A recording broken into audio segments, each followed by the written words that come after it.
Good evening, all. Good evening. Yeah. So, thank you very much for inviting me for such a wonderful event, and I'm really honored and privileged to sharing this wonderful evening with you, and specifically with this audience. It's really incredible and amazing. You made my day. Thank you for that. So, in a life, there are some moments when you have to stop and ask yourself that how did I reach here, or how did I get to that particular place? So, this is that moment for me that I need to ask myself how did I reach to this place. So, to answer that, I have to flashback and introspect into my roots. So basically, I am a technocrat having 12 plus years of experience in e-governance and homeland security projects. I was born to incredible parents and amazing family. And I brought up by my uncle and auntie. They took me from village to the city and they nurtured me like my second parents. My family inculcates strong values, culture and ethos into me. And that's really helped. Even nowadays, because of that, I am able to make wise decisions. I am able to choose the right path for me in this VUCA world, which is volatile, uncertain, complex, and ambiguous. And I'm blessed with wonderful friends. Some of them are sitting here that really helped me in many ways. Means they literally sponsored the cost of the certification for my further studies. So I'm really honored. And there is a special place of teachers and mentors into my life. I respect them a lot and I deliberate and discuss with them. And they really help me to guide me, to navigate, and to illuminate the right path where I am completely clueless and blind. Let me connect the dots by sharing a story of a boy who wants to conquer the world with his kind heart. But as you know, that life has its own way to taste a person's will. Sometimes it's blessed you with everything, and sometimes nothing happened at all. So I recall the incident. It was in 2006 when I was around 17, 18 years old. I was reached late to army selection camp. It was organized at police headquarters Shahibag, and the intake was started around 5 a.m. early in the morning, and I reached around 10 a.m. Because I didn't know the exact timing, and I traveled 350 kilometers from Valsad to Ahmedabad at that time with my father via public transport to participate into that. And the door was closed and the opportunity was lost. So it's a setback for me because I'm very passionate to join defense and armed forces. So my father asked me that don't worry, take it easy and try after completing your graduation. So 4 years later, I had completed my engineering and engineering studies and emerged as a university topper. In 2010, I attempt once again, and this time with Service Selection Board interview organized by Indian Air Force at Northern Command, Dehradun. The very first day, I had successfully completed the PABT test. PABT, for those who don't aware, it's a pilot aptitude battery test. So anyone who wants to make their career in Indian Air Force as a fighter pilot, it's a mandatory prerequisite and it's a once in a lifetime opportunity. If you not crack in a first attempt, there is no second attempt. So I'm very happy and it's a kind of wow moment for me because I think I'm going in the right direction. But my happiness not sustained for a long. I am not able to crack the 5 days long SSB interview process. And with a heavy heart, I returned back to the home and somehow convinced myself to join a government honored public sector undertaking. I had started my career as a graduate trainee engineer with one of the PSUs. And my aspiration of contributing something for the nation, for the community, it's still there in a raw form, but I am not able to figure it out. I didn't have that clarity what to do and how to do at that time. So in 2012, I am around 23 years old at the time. So we had heard the speech of then Commerce and Industry Minister Anand Sharma, and I recall exactly his word. He said that Indian exports to the global trade is less than 2%, and we are doing something to double it up and beyond. He further added at the time that Indian exporters needs to take this opportunity, and it's a challenge for them. We took that challenge. With the help of like-minded friends, we have set up an export-import firm named Yoto Impex Private Limited in 2012 with an intention to increase India's export on a global form. And we choose that name Yoto, which convey its mission itself. Yoto is an acronym of Youth on Their Own. So I had left my secure job to pursue my life goals. But guess what? Our first export consignment was failed miserably. And the financial loss was such that because we had already invested whatever the savings and money we have at that time, we borrowed money to fulfill our first export consignment.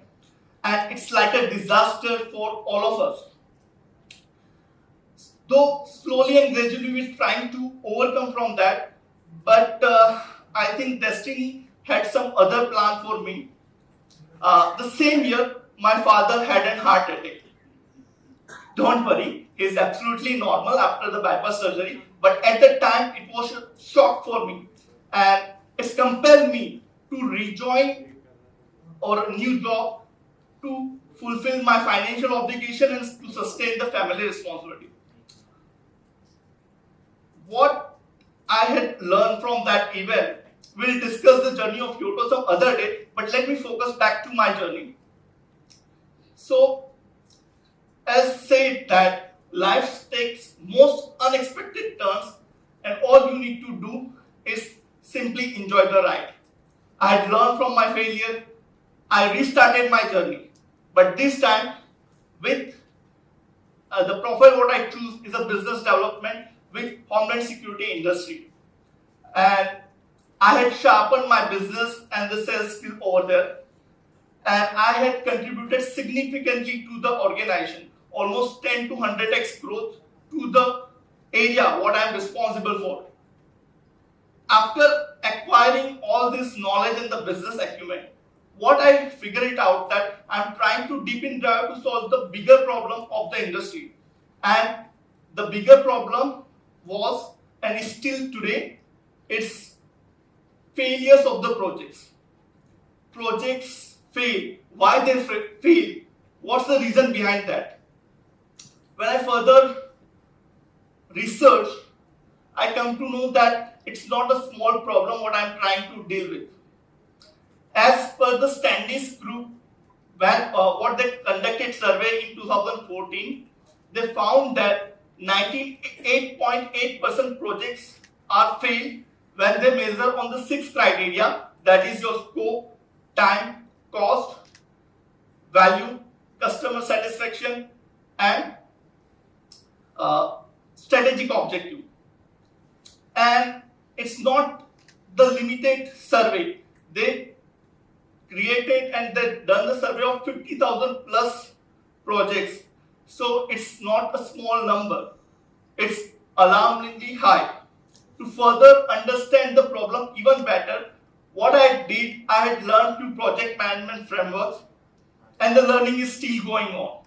After completing my BTech in Electronics and Communication, I had completed my MBA in Operations Management.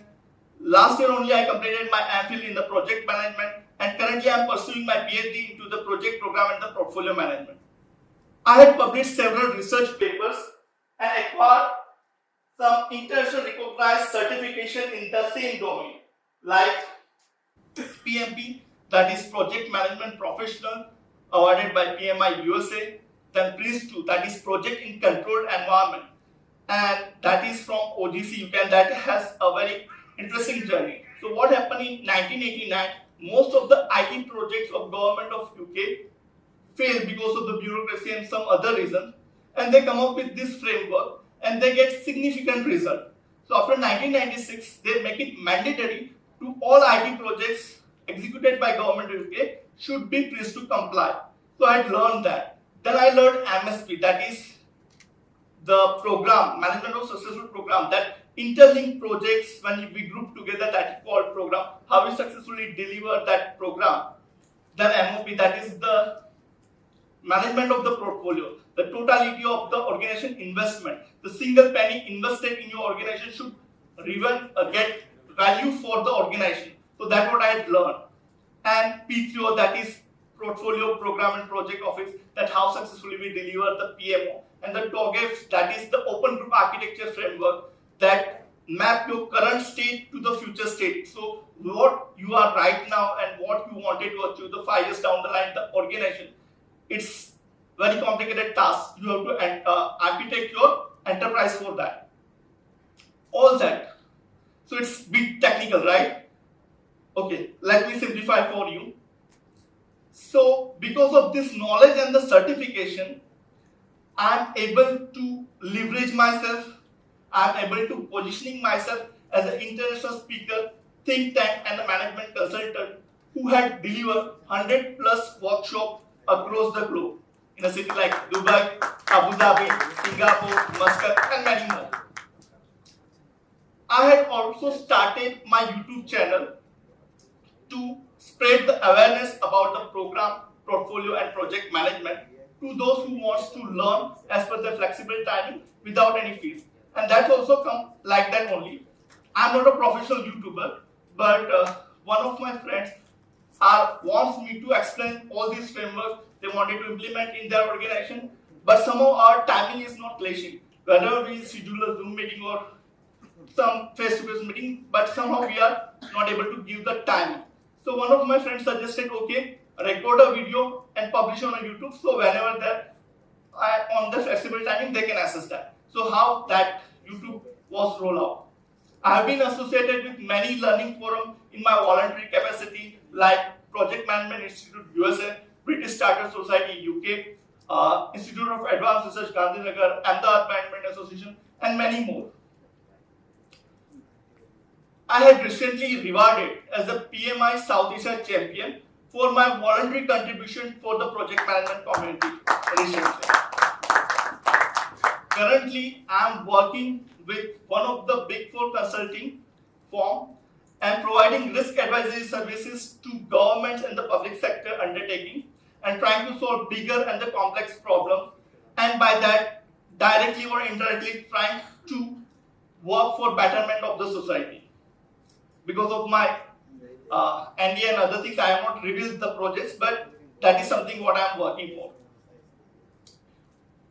Over this journey so far, if I wanted to in a nutshell narrate the critical success factors, there are two things that I zeroed out. First, the amazing gift of my family, friends and mentors who become a support system for me. And the second, my passion for the learning and the constant learning. And learning is not just limited to the professional certification, but I'm having a spiritual inclination and learn Reiki first, second and third degree, Vipassana meditation and basic prana healing and many other things. So I keep on learning.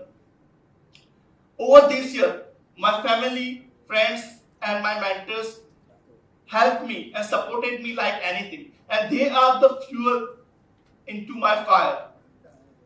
The reason I'm so committed to contribute something to society by empowering them through skill development or learning and development.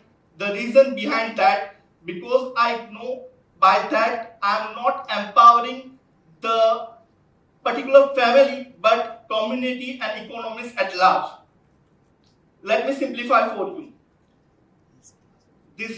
I had engaged with multiple NGOs. I had visit orphanage, feed the children, I had organized and participated in many blood donation camps. And at the age of 24, I had donated my entire body to the Satishbhai Foundation. And that is, okay, donated in the sense after death, but I had taken a pledge and registered myself for that. But after doing all that, what I enjoyed a lot when I have to empower someone through skill development, because I make them self-dependent. As it says that if you feed a fish to a man, you are feeding for a day. But if you teach him how to fish, then you feed him for a lifelong. And that is the reason, as the think tank and the influencer sitting in this room, it is our social responsibility that we can become a voice for the voiceless, and that is what I like, and that is the reason I upload for each and everyone who are self-made and the selfless people coming from various backgrounds. And your success story, your hard work, your achievement is not just inspire me, but for many others to work hard, to do better, and to contribute to the society, to make a dent wherever we can. I would like to thank to Bala to providing such a wonderful platform to be a voice, to make a change that makes an impact for the lifelong, for new generations. And at last, I would like to sincerely express my gratitude to the great Almighty and to the support system who had blessed to in the form of my family, teachers, and the mentors. That is the reason who I am, where I am today. I would conclude my rose story by sharing the anecdote that the boy who wants or intends to join the armed forces currently serving the nation by his project management skill. So it's like achieving the same objective or common goal, but with a different path. Thank you. Thank you very much.